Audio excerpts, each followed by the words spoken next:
Life ಚಾನೆಲ್ನ ಎಲ್ಲಾ ವೀಕ್ಷಕರಿಗೂ ಸುಮಾದೀಪಕ ನಮಸ್ಕಾರಗಳನ್ನು ತಿಳಿಸುತ್ತಾ ಹಾಗೆ ಹಿಂದೂ ಧರ್ಮದ ಸನಾತನ ಸಂಸ್ಕೃತಿ ಆಚಾರ ವಿಚಾರಗಳ ಬಗ್ಗೆ ತಿಳಿದುಕೊಳ್ಳಬೇಕಾದ್ರೆ ನೀವು ಈ ಕೂಡ ನಮ್ಮ ಚಾನೆಲ್ ಸಬ್ಸ್ಕ್ರೈಬ್ ಮಾಡಿಕೊಳ್ಳಿ. ಹಾಗೆ ಅಲ್ಲೇ ಪಕ್ಕದಲ್ಲಿರುವಂತಹ ಬೆಲ್ ಐಕಾನ್ ಕೂಡ ಆಕ್ಟಿವೇಟ್ ಮಾಡಿಕೊಳ್ಳಿ. ವೀಕ್ಷಕರೇ, ಈ ಒಂದು ಹೊಸ ವರ್ಷ ಅಂದ್ರೆ 2024ರ ಈ ಒಂದು ವಾರ್ಷಿಕ ಭವಿಷ್ಯನ ಪರಿಶೀಲಿಸಿದ್ದೀರಾ. ಖಂಡಿತ ತುಂಬಾ ಸಂತೋಷ.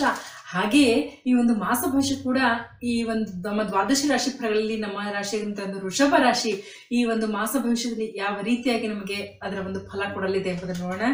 ಖಂಡಿತ ಈ ಒಂದು ವೃಷಭ ರಾಶಿ ಈ ರಾಶಿಯವರಿಗೆ ಈ ಮಾಸ ಹೆಚ್ಚು ಫಲಪ್ರದಾಯಕವಾಗಿರುತ್ತದೆ. ಹಾಗೆ ಈ ಮಾಸದಲ್ಲಿ ಈ ರಾಶಿಯವರಿಗೆ ಅವರು ಕಠಿಣ ಪರಿಶ್ರಮದಿಂದ ಸ್ವಲ್ಪ ಕೂಡಿರ್ತಾರೆ ಅಂತ ಹೇಳ್ಬೋದು. ಅಷ್ಟೇ ಅಲ್ಲದೆ ಅವರು ಕಾರ್ಯನಿರತರಾಗಿರ್ತಾರೆ. ಏಕೆಂದ್ರೆ ಶನಿಯು 10ನೇ ಮನೆಯಲ್ಲಿ ಇರುವುದರಿಂದ ಈ ಒಂದು ಮಾಸದಲ್ಲಿ ಅವರು ಸ್ವಲ್ಪ ಕಷ್ಟಪಟ್ಟು ಕೆಲಸ ಮಾಡಬೇಕಾಗ್ತದೆ.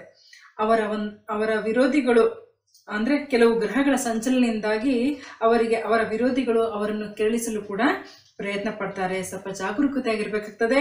ಇನ್ನು 7ನೇ ಮನೆಯ ಅಧಿಪತಿ ಮಂಗಳನು 8ನೇ ಮನೆಯಲ್ಲಿ ಇರ್ತಾನೆ. ಇದರಿಂದಾಗಿ ವ್ಯಾಪಾರ ಪಾಲುದಾರರೊಂದಿಗೆ ಅಂದ್ರೆ ಬಿಸ್ನೆಸ್ ಪಾರ್ಟ್ನರ್ನೊಂದಿಗೆ ಜೊತೆಗೆ ಅವರು ಕೆಲವು ಸಮಸ್ಯೆಗಳನ್ನು ಕೂಡ ಉಂಟಾಗಬಹುದು ಅವರಿಗೆ. ಆದರೆ ಫೆಬ್ರವರಿ 5ರಂದು ಮಂಗಳ 9ನೇ ಮನೆಗೆ ಹೋಗುತ್ತಾನೆ ಮಂಗಳ ಗ್ರಹವು. ಇದರಿಂದಾಗಿ ಈ ರಾಶಿಯಲ್ಲಿರುವಂತಹ ಜನರು ತಮ್ಮ ವ್ಯಾಪಾರಕ್ಕಾಗಿ ಪ್ರಯಾಣ ಕೂಡ ಮಾಡಬಹುದು ಎಂದು ಸೂಚನೆ ನೀಡಲಾಗಿದೆ. ಹಾಗೆ ವಿದ್ಯಾರ್ಥಿಗಳ ಬಗ್ಗೆ ನೋಡುವುದಾದರೆ 5ನೇ ಮನೆಯಲ್ಲಿ ಕೇತು ಇರುವುದರಿಂದ ಮಾಸದ ಆರಂಭವು ಅಷ್ಟೊಂದು ಸಮಂಜಸವಾಗಿರುವುದಿಲ್ಲ ವಿದ್ಯಾರ್ಥಿಗಳಿಗೆ. ಪರಿಣಾಮವಾಗಿ ಅವರಿಗೆ ಅಧ್ಯಯನಗಳ ಮೇಲೆ ಗಮನ ಕೇಂದ್ರೀಕರಿಸಲು ಸ್ವಲ್ಪ ಕಠಿಣವಾಗಬಹುದು. ಹಾಗಾಗಿ ವಿದ್ಯಾರ್ಥಿಗಳು ಆದಷ್ಟು ಹೆಚ್ಚು ಗಮನ ಕೊಡಬೇಕಾಗ್ತದೆ. ಹಾಗೆ ವಿದ್ಯಾರ್ಥಿಗಳು ತಮ್ಮ ಅತ್ತಿತ್ತ ಗಮನವನ್ನು ಹಾಯಿಸೋದನ್ನು ಬಿಡಬೇಕಾಗ್ತದೆ ಅಂತ ಕೂಡ ಹೇಳಲಾಗಿದೆ. ಇನ್ನು ಕುಟುಂಬದಲ್ಲಿ ನೋಡುವುದಾದರೆ ಈ ಒಂದು ಮಾಸದಲ್ಲಿ ಅವರಿಗೆ ಅನುಕೂಲಕರವಾಗಿದೆ. ಹಾಗೆ ಕುಟುಂಬದಲ್ಲಿ ಪ್ರೀತಿ ಸಂತೋಷಗಳಿಂದ ಕೂಡ ಕೂಡಿರುತ್ತದೆ. ಆದರೂ ಸಹ ಈ ಒಂದು ರಾಶಿಯವರಿಗೆ ತಮ್ಮ ಒಂದು ಕೆಲಸದಲ್ಲಿ ಅವರು ನಿರತರಾಗಿದ್ದಾರೆ ಅಂತ ಹೇಳ್ಬೋದು. ಅದು ಕೂಡ ತುಂಬಾ ಒಳ್ಳೇದೇ.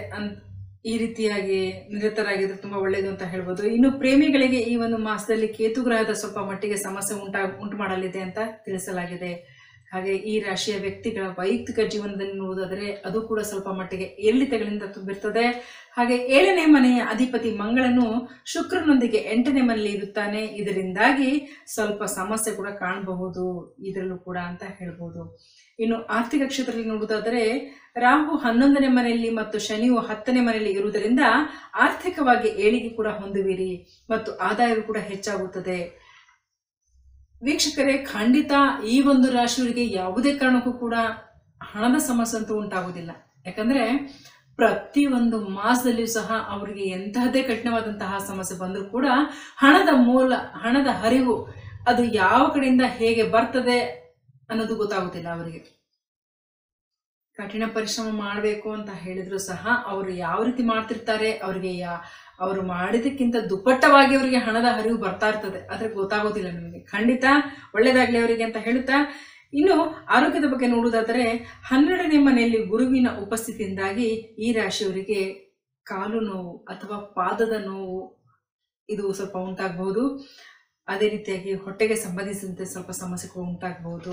ಆಹಾರ ಸೇವನೆಯಲ್ಲಿ ಸ್ವಲ್ಪ ಗಮನ ಕೊಡಬೇಕಾಗ್ತದೆ ಅಂತ ಈ ಒಂದು ರಾಶಿಗೆ ತಿಳಿಸಲಾಗಿದೆ. ಇನ್ನು ಪರಿಹಾರ, ಯಾವುದೇ ರಾಶಿಯಾಗ್ಲಿ ಚಿಕ್ಕ ಪುಟ್ಟ ಸಮಸ್ಯೆ ಅಂತೂ ಇದ್ದೇ ಇರ್ತದೆ. ಯಾಕಂದ್ರೆ ಸಮಸ್ಯೆ ಇಲ್ಲ ಅಂದ್ರೆ ನಮಗೆ ಇರ್ಲಿಕ್ಕೆ ಆಗೋದೇ ಇಲ್ಲ ಅಲ್ವಾ. ಖಂಡಿತ ಮಾನವನ ಜೀವನ ಸಮಸ್ಯೆಯಿಂದನೇ ಕೂಡಿರ್ತದೆ.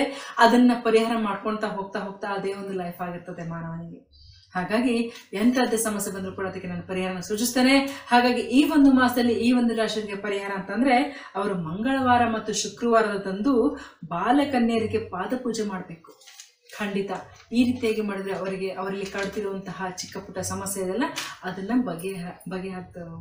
ಉಂಟಾಗಲಿದೆ ಅಂತ ಹೇಳ್ಬೋದು, ಪರಿಹಾರ ಉಂಟಾಗಲಿದೆ ಅಂತ ಹೇಳ್ಬೋದು, ಬಗೆಹರ್ತದೆ ಅಂತ ಹೇಳಿ. ಹೀಗೆ ಇನ್ನು ಅನೇಕ ವಿಚಾರಗಳನ್ನು ತಿಳಿದುಕೊಳ್ಳಬೇಕಾದ್ರೆ ನೀವು ನಮ್ಮ ಚಾನಲ್ ಸಬ್ಸ್ಕ್ರೈಬ್ ಮಾಡಿಕೊಳ್ಳಿ. ಹಾಗೆ ಅಲ್ಲೇ ಪಕ್ಕದಲ್ಲಿರುವಂತಹ ಬೆಲ್ ಐಕಾನ್ ಕೂಡ ಆಕ್ಟಿವೇಟ್ ಮಾಡಿಕೊಳ್ಳಿ. ಎಲ್ಲರಿಗೂ ಒಳ್ಳೆಯದಾಗಲಿ. ಧನ್ಯವಾದಗಳು.